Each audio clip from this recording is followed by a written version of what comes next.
Bom dia, bom dia. Hoje nós estamos no dia 38 de 50 do nosso devocional em busca do Espírito Santo, da profundidade do relacionamento com Ele. E anteontem nós começamos a falar sobre os 3 trabalhos, do Espírito Santo. Então nós já falamos sobre o convencimento do pecado. Ontem nós falamos sobre o convencimento da justiça e hoje nós vamos falar sobre o convencimento do juízo. Que juízo é esse?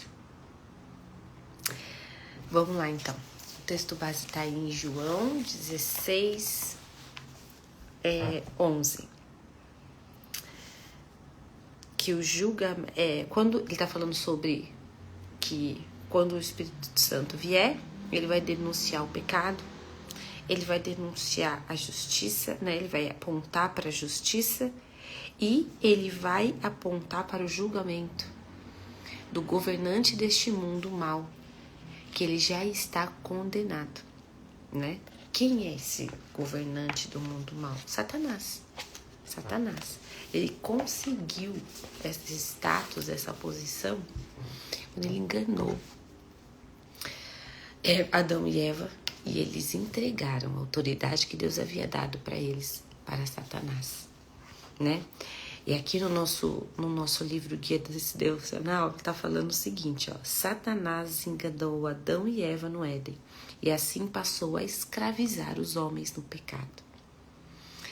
E é desse juízo, ou seja, Deus julgou Satanás por ter feito isso e condenou Satanás.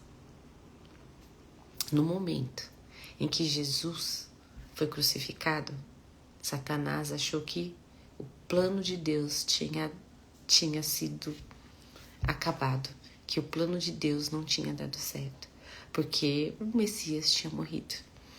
Mas ao ressuscitar Jesus, Deus mostrou que ele, por não ter pecado algum, estava livre do poder da morte. E nisso foi feita a condenação de Satanás. E aqui ele fala, Aqueles que aceitam o sacrifício de Jesus têm como destino a vida eterna. O que o Espírito Santo denuncia quando fala de juízo? Das obras de Satanás. É isso que ele nos mostra. O Espírito Santo veio para denunciar as obras do diabo e assim clarear nossos olhos para aquilo que vem dele, para que a gente não seja enganado. Essa é a outra missão do Espírito Santo. E aí, conscientes dessa condenação de Satanás e daquilo que envolve aquilo que se a gente seguir as sugestões dele, a gente vai entrar debaixo do mesmo juízo de Satanás. E a gente vê isso em Gálatas 6, que eu vou ler aqui para vocês, em Gálatas 6, de 7 a 10. Olha aqui, Não se enganem, ninguém faz Deus de bobo. Toda pessoa colhe o que plantou. Quem planta egoísmo, ignorando as necessidades do outro e a Deus, colherá o mal. O resultado da sua vida será frutos inúteis, mas aquele que planta conforme Deus, permitindo que o Espírito faça a obra do crescimento nele, terá uma colheita colheita de verdadeira vida, a vida eterna. Portanto, não se cansem de fazer o bem. No tempo certo, teremos uma boa colheita. Se não nos desesperarmos e nem desistirmos. Isso é maravilhoso, Cada vez que tivermos a chance, trabalharemos para o benefício de todos, a começar pelos mais próximos de nós, que estão na nossa comunidade de fé, ou seja, a nossa igreja local, não é verdade? Mas isso é impressionante, porque é engraçado, O versículo começa com: não se engane, ninguém faz Deus de bobo. Em outras versões fala: de Deus não se zomba. Não é verdade? O que acontece? Deus sabe de tudo. E Ele certifica de que a gente vai colher o que plantou. Porque isso é justiça também. Se você planta o bem, você vai colher isso. Aqui ele fala, toda pessoa colhe o que plantou. Quem planta egoísmo colherá o mal. Mas aquele que planta conforme Deus, permitindo que o Espírito Santo faça a obra do crescimento nele. Tá vendo? A gente só planta o bem, inclusive, por obra do Espírito Santo. E a gente carece dessa ajuda dele o tempo inteiro. Escolher agir segundo a palavra ou segundo os nossos instintos e emoções vai determinar o nosso destino. E é isso que está falando nesse trecho de Gálatas. Depender do Espírito Santo nos protege das ações de Satanás. Reconhecer essa dependência é a primeira coisa. Reconhecer essa dependência é a primeira coisa. Porque esse guiar do Espírito Santo é um presente pra gente. É um presente. E esse benefício, que não devemos usufruir de vez em quando, mas é algo diário. Essa dependência não é só quando a gente acha que é necessário. Porque a todo momento, armadilhas são colocadas ao nosso redor para que a gente seja enganado. Satanás é o pai da mentira. Ele é um mestre em disfarçar as questões, em mudar e confundir a nossa mente, naquilo que é mal, ter aparência de bem. E se nós não estivermos sendo guiados pelo Espírito Santo, a gente cai. A gente cai.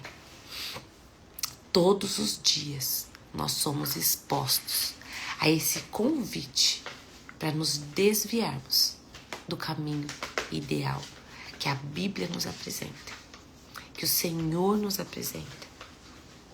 E aí a gente precisa ter essa confiança da nossa fraqueza, a confiança da nossa dependência, porque de fato somos. Se nós acharmos e começarmos a ter confiança em nós mesmos, isso não vai trazer bons resultados. Porque em Provérbios fala que a soberba, essa altivez, essa autoconfiança exagerada, precede a ruína, precede a queda. E na Bíblia também fala, quem está em pé, cuidado para que não caia. E primeira consciência é da nossa fraqueza, da nossa dependência. É o temor do Senhor, que é o princípio de termos a sabedoria. E que temor é esse? Não é o medo do Senhor, porque a gente não precisa ter medo dele, de maneira alguma. Esse temor é essa reverência profunda, esse respeito profundo, esse amor que nós devemos ter por ele. A consciência da dependência. E isso nos traz sabedoria. Ele nos dá, em Tiago fala que Deus dá sabedoria com alegria, sem medida, àquele que pede. Então é isso. O Espírito Santo nos guia em tudo. No que fazer, em como fazer, em como sermos precavidos, em como sermos cuidadosos. É esse o trabalho maravilhoso do Espírito Santo. Nos mostrar o que é pecado, nos mostrar a cultura do reino por meio da justiça e nos avisar dos enganos e das obras de Satanás para que a gente não compactue com elas, para que a gente não seja enganado por elas. Essa tríade maravilhosa da missão do Espírito Santo na nossa vida nos protege de tudo e nos guia em tudo e nos direciona à vida eterna. Porque a partir daí nós vamos fazer o quê? Nós vamos plantar conforme Deus, sendo guiados pelo Espírito. E essa colheita gera vida eterna. essa colheita gera esse relacionamento profundo com Deus, que é tão maravilhoso e que é uma aventura, não é verdade? Deus nos chama todos os dias a vivermos essa aventura maravilhosa ao lado dele. E mesmo que essa aventura nos direcione a momentos, não direcione, mas que em momentos durante essa aventura nós passarmos por vales onde a gente veja a morte de pertinho, onde a gente veja o perigo de pertinho. Como diz o Salmo 91, a gente não tem que temer nada, porque o Senhor está conosco, porque o Espírito Santo está conosco, nos mostrando e nos guiando em tudo, colocando em nós a vontade de plantar o bem e trabalhando em nós, porque o que Ele quer é que a gente colha frutos de vida eterna. Missão maravilhosa do Espírito Santo. E é isso, gente. Por hoje, essa é a mensagem maravilhosa. O Espírito Santo está ao nosso lado para impedir que sejamos enganados por Satanás. Para que a gente sempre colha o bem, porque antes nós plantamos esse bem, como está em Gálatas 6, de 7 a 10. Vamos orar? Senhor Deus, nosso Pai querido, eu quero te agradecer por esse dia maravilhoso que o Senhor nos deu. Esse dia que nos espera uma aventura ao seu lado. Esse dia em que nós podemos contar com o auxílio do Espírito Santo para que nenhuma pedra que Satanás tenha colocado em nosso caminho nos faça tropeçar. Muito obrigada, Senhor, pelo Espírito Santo que habita em nós e que fala conosco a cada momento. Dá-nos, Senhor, auxílio para ouvirmos, entendermos e captarmos na hora certa aquilo que o Espírito Santo quer ministrar ao nosso coração. Em nome de Jesus. Amém. Tchau, tchau, gente. Bom dia.